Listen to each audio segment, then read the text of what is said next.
안녕하세요. 손가락 복음 선계 지휘자 강사입니다. 오신 것을 진심으로 환영하며 해피 바이블을 열어가도록 하겠습니다.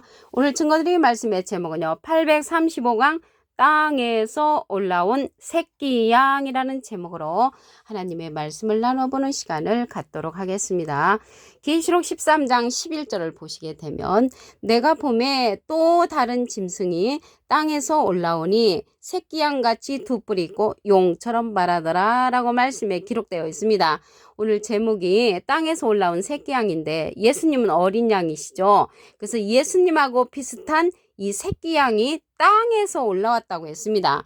그런데 그자가 용처럼 말한다고 했거든요. 그래서 용과 같은 그러한 족속인데 계시록 20장 2절을 보시게 되면 용을 잡으니 곧 옛뱀이요 마귀요 사단이라고 했습니다. 용을 잡고 보니까 옛날에 뱀이었고요. 마귀였고 사단이라는 것을 말씀을 통하여 알 수가 있고요.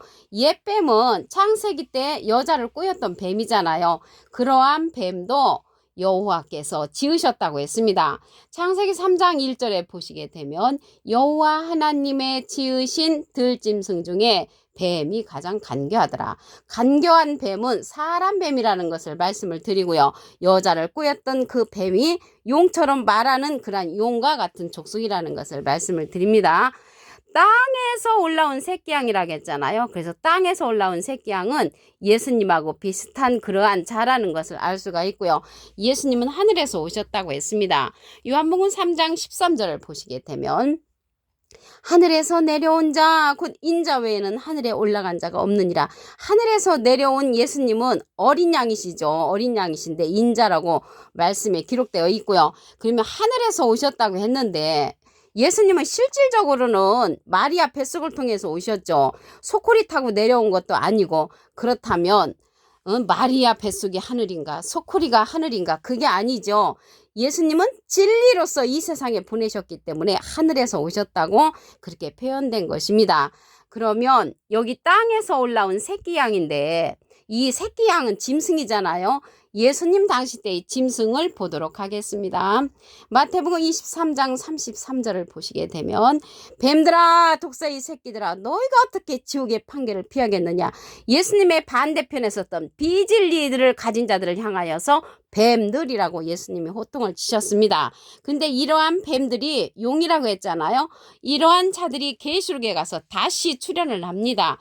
계시록 12장 9절에 보시게 되면 큰 용이 내어 쫓기니 옛뱀 곧 마귀라고도 하고 사단이라고도 하는 언천하를 꿰는 자라. 그래서 이러한 뱀들이 창세기 때 여자를 꾸었던 뱀으로 끝나는 것이 아니고 예수님 당시 때는 이러한 짐승으로 출현하여서 예수님의 반대편에서 예수님을 힘들게 했고 계시록 12장 9절에 가서는 다시 출현한다는 것을 말씀을 드립니다.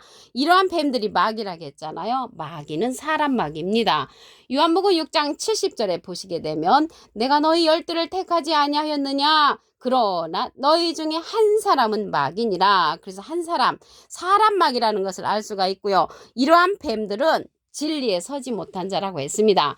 요한복음 8장 44절에 보시게 되면 너희는 너희 아비 마귀에게서 났으니 너희 아비의 욕심을 너희도 행하고자 하느니라. 저는 처음부터 살인한 자여 진리가 그 속에 없으므로 진리가 없으므로 살인한 자는 비진리로서 영적인 살인을 하는 자라는 것을 알 수가 있고요. 진리가 없으므로 거짓말쟁이라고 말씀에 기록되어 있습니다. 이러한 거짓말쟁이 짐승이 계시록 13장 18절에 가서 보시게 되면 지혜가 여기 있으니 총명 있는 자는 그 짐승의 수를 세어보라. 그 수는 사람의 수니 666이니라. 그래서 666명의 사람 같은 짐승 수, 짐승 같은 사람 수가 666명이 출현한다는 것을 알 수가 있고요. 이 666이 제가 어렸을 때 신화생활 할 때 보면 크레디트 카드, 바코드, 슈퍼컴퓨터, 베리츠피라고 그렇게 배웠는데 그게 아니고요. 666명은 사람의 수로서 짐승 같은 자, 진리를 믿지 아니하는 그러한 자들이라는 것을 말씀을 드립니다. 요한복음 8장 45절에 보시게 되면 내가 진리를 말함으로 너희가 나를 믿지 아니하노다. 그래서 예수님께서 진리를 말하면서도 믿지 아니하는 자를 가리켜서 이 뱀들이라고 했고 독사라고 욕을 했지요. 그러면 이 시대에 예수님께서 가셨잖아요. 가셨기 때문에 진리의 성령을 우리에게 보내주신다고 했습니다. 요한복음 15장 26절을 보시게 되면 내가 예수님께서 아버지께로서 너에게 보낼 보혜사, 보내는 보혜사 곧 아버지께로서 나오시는 진리의 성령이 오실 때 그가 나를 증거하실 것이요. 예수님을 증거해주는 성령은 진리의 성령으로서 보낼 보혜사라고 했습니다. 여기 보혜사가 나왔는데요. 이 보혜사는 대언자라는 그런 뜻을 갖고 있습니다. 요한 1서 2장 1절에 보시게 되면 중간에서부터 아버지 앞에서 우리에게 대언자가 있으니, 대언자 앞에 조그만하게 3자가 있습니다. 관주 성경 해석란에 보시게 되면 보혜사라고 기록되어 있습니다. 그래서 이 보혜사는 대언자니까 예수님은 하나님의 대언자 보혜사시고요. 예수님의 대언자는 또 다른 보혜사라고 했습니다. 요한복음 14장 16절에 보시게 되면 내가 아버지께 구하겠으니 그가 또 다른 보혜사를 너에게 주사 영원토록 너희와 함께 있게 하시리니 저는 진리의 영이라고 했습니다. 세상은 능히 저를 받지 못하고 저를 보지도 못하고 알지도 못한다고 했습니다. 그러나 너희는 저를 아나니 저는 너희와 함께 거하시며 너희 속에 계시겠음이라고 했습니다.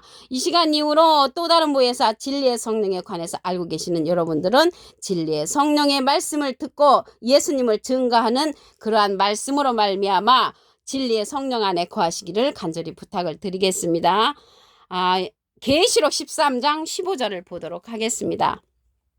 저가 권세를 받아 그 짐승의 우상에게 생기를 주어 그 짐승의 우상으로 말하게 하고 또 짐승의 우상에게 경배하지 아니하는 자는 몇이든지 다 죽이게 한다고 했습니다. 그러면 짐승의 우상에게 경배를 하면은 짐승한테 다 죽임을 당하는 거죠. 그러면 여기 우상에 관해서 말씀을 보시게 되면 하박국 2장 18절에 보시게 되면 새긴 우상은 그 새겨 만든 자에게 무엇이 유익하겠느냐? 부어 만든 우상은 거짓 스승이라. 그래서 이렇게 새끼양으로 올라온 자가 거짓 스승이라는 것을 알 수가 있죠. 우리가 볼 때는 예수님보다도 더 멋진 모습으로 나타날 수가 있습니다. 이러한 자들이 거짓 스승인데 그러한 자들에게 경배하지 아니하면 다 죽인다고 했습니다. 그렇다면 진리의 말씀에 경배 안 하면은 하나님께서 우리에게 진노의 포도주를 준다고 했습니다. 계시록 14장 10절 그 밑에 부분에 보시게 되면 거룩한 천사들 앞과 어린 양 앞에서 불과 유황으로 고난을 받게 한다고 했습니다. 그래서 짐승에게 경배 안 하면 짐승한테 죽임을 먹히고요. 또한 이 우상에게 경배를 하게 되면 우리가 하나님으로 말미암아 불과 유황으로 고난을 받게 됩니다. 그렇다면 예수님께서 보내시는 진리의 성령 또 다른 보혜사의 말씀을 들음으로 우리가 모든 진리 가운데로 인도함을 받아야 합니다. 요한복음 16장 13절을 보시게 되면 진리의 성령이 오시면 그가 너희를 모든 진리 가운데로 인도하시리니 그가 자유로 말하지 않고 오직 듣는 것을 말하시며 장래를 우리에게 알려준다고 했습니다. 그래서 진리의 성령은 모든 진리 가운데로 인도해주고 장래일 계시록의 사건을 알려주는 그러한 성령이라는 것을 알 수가 있고요.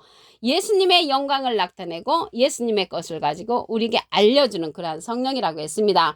이 성령이 진리의 성령이 보혜사라고 했잖아요.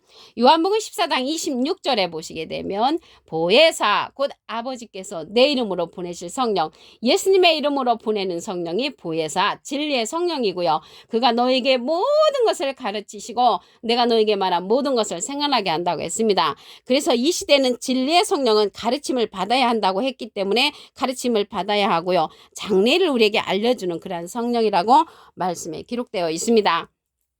계시록 13장 11절을 보도록 하겠습니다. 내가 보매 또 다른 짐승이 땅에서 올라오니 새끼양같이 두 뿔이 있고 용처럼 말하더라. 땅에서 올라온 이 새끼양은 용처럼 말하는 것을 볼 때 예수님의 반대편에 서 있는 그런 짐승이라는 것을 알 수가 있습니다.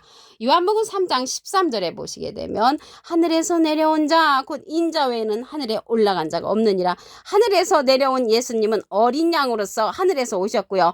땅에서 올라온 새끼양은 예수님의 반대편에 서 있는 그러한 비진리의 왕초라는 것을 알 수가 있습니다. 예수님 당시 때의 짐승을 보도록 하겠습니다. 마태복음 23장 33절을 보시게 되면 뱀들아 독사의 새끼들아 너희가 어떻게 지옥의 판결을 피하겠느냐. 예수님의 반대편 비진리에 섰던 자들을 가리켜서 뱀들로 이렇게 호통을 치셨습니다. 이러한 뱀들도 누가 창조했냐면 하나님께서 창조했다고 했습니다. 창세기 3장 1절에 보시게 되면 여호와 하나님의 지으신 들짐승 중에 뱀이 가장 간교하더라. 이 간교한 뱀은 사람 뱀이라는 것을 알 수가 있고요. 비진리로서 예수님을 대적한 자들이라는 것을 말씀을 드립니다. 이러한 자들이 666명이 계시록 13장에 가서 출현을 합니다.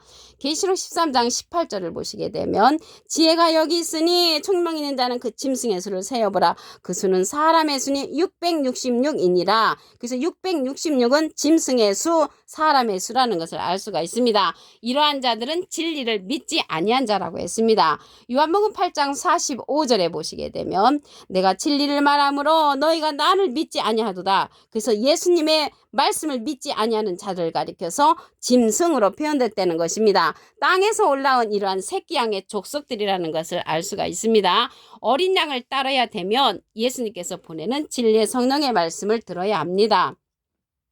요한복음 15장 26절에 보시게 되면 내가 아버지께로서 너에게 보낼 보혜사 곧 아버지께로서 나오시는 진리의 성령이 오실 때 그가 나를 증거하실 것이요. 예수님을 증거하는 성령은 진리의 성령으로서 보낼 보혜사라고 했습니다. 여기에서 보혜사는 대원자라는 그러한 뜻을 갖고 있다고 말씀을 드렸습니다. 이 보혜사는 파라클레트거든요. 헬라어로는 파라클레토스로 곁에 파라와 부름받은 클레토스란 말의 합성어로 도움을 주게 곁에 부름받은 자, 사람을 상징한다는 것을 말씀을 드리고요.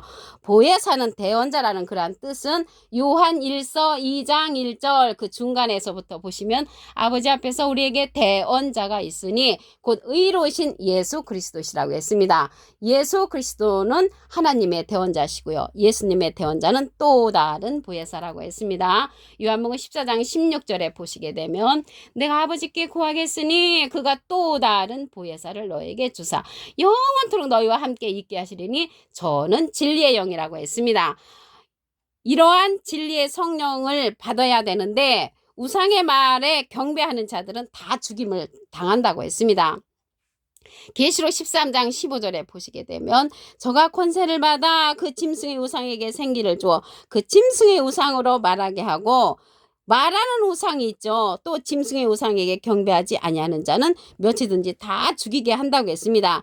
여기에서 우상은 거짓 스승이라고 그랬죠. 하박국 2장 18절에 보시게 되면 새긴 우상은 그 새게 만든 자에게 무엇이 유익하겠느냐. 부어 만든 우상은 거짓 스승이라고 했습니다. 이러한 거짓 스승에게 우리가 경배를 하지 아니하면 다 죽인다고 했잖아요. 그런데 하나님이 또 이러한 우상에게 경배하는 자들은 진노의 포도주를 내리신다고 했습니다. 계시록 14장 10절 그 밑에 부분에 보시게 되면 천사들 앞과 어린 양 앞에서 불과 여왕으로 고난을 받게 한다고 했습니다. 그러면 짐승에게 경배 안 하면 짐승이 죽이고 짐승의 표를 받게 되면 하나님으로부터 우리가 진노의 심판을 받잖아요. 그러면 이 시대는 예수님께서 보내시는 진리의 성령의 말씀을 들음으로 말미암아 우리가 온전한 곳에 거할 수가 있습니다. 요한복음 16장 13절에 보시게 되면 진리의 성령이 오시면 그가 너희를 모든 진리 가운데로 인도하시리니 그가 자유로 말하지 않고 오직 듣는 것을 말하시며 장래를 우리에게 알려준다고 했습니다. 이 진리의 성령은 장래를 우리에게 알려주므로 계시록의 사건들을 다 알려주는 그러한 진리의 성령이고요. 보낼 보혜사로서 또 다른 보혜사라고 말씀을 드렸습니다. 이 또 다른 보혜사는 진리의 성령으로서 예수님을 증거하는 성령이므로 이 시대는 꼭 진리의 성령 안에 거해야 되는 것입니다. 요한복음 14장 26절에 보시게 되면 보혜사 곧 아버지께서 내 이름으로 보내실 성령 예수님의 이름으로 보내는 성령이 보혜사인데 그가 너에게 모든 것을 가르치시고 내가 너에게 말한 모든 것을 생각나게 한다고 했습니다. 그래서 모든 것을 가르치는 성령은 진리의 성령이기 때문에 우리가 가르침을 받아야 하고요. 장래일을 알아야 되는 그런 시기가 되었으므로 장래일을 알게 해주는 진리의 성령 또 다른 보혜사 안에 거해야만이 땅에서 올라온 새끼 양의 그러한 심판을 면할 수가 있다는 것을 말씀을 드립니다. 오늘 835강 땅에서 올라온 새끼 양이라는 제목으로 하나님의 말씀을 나눠보는 시간을 가졌습니다. 감사합니다.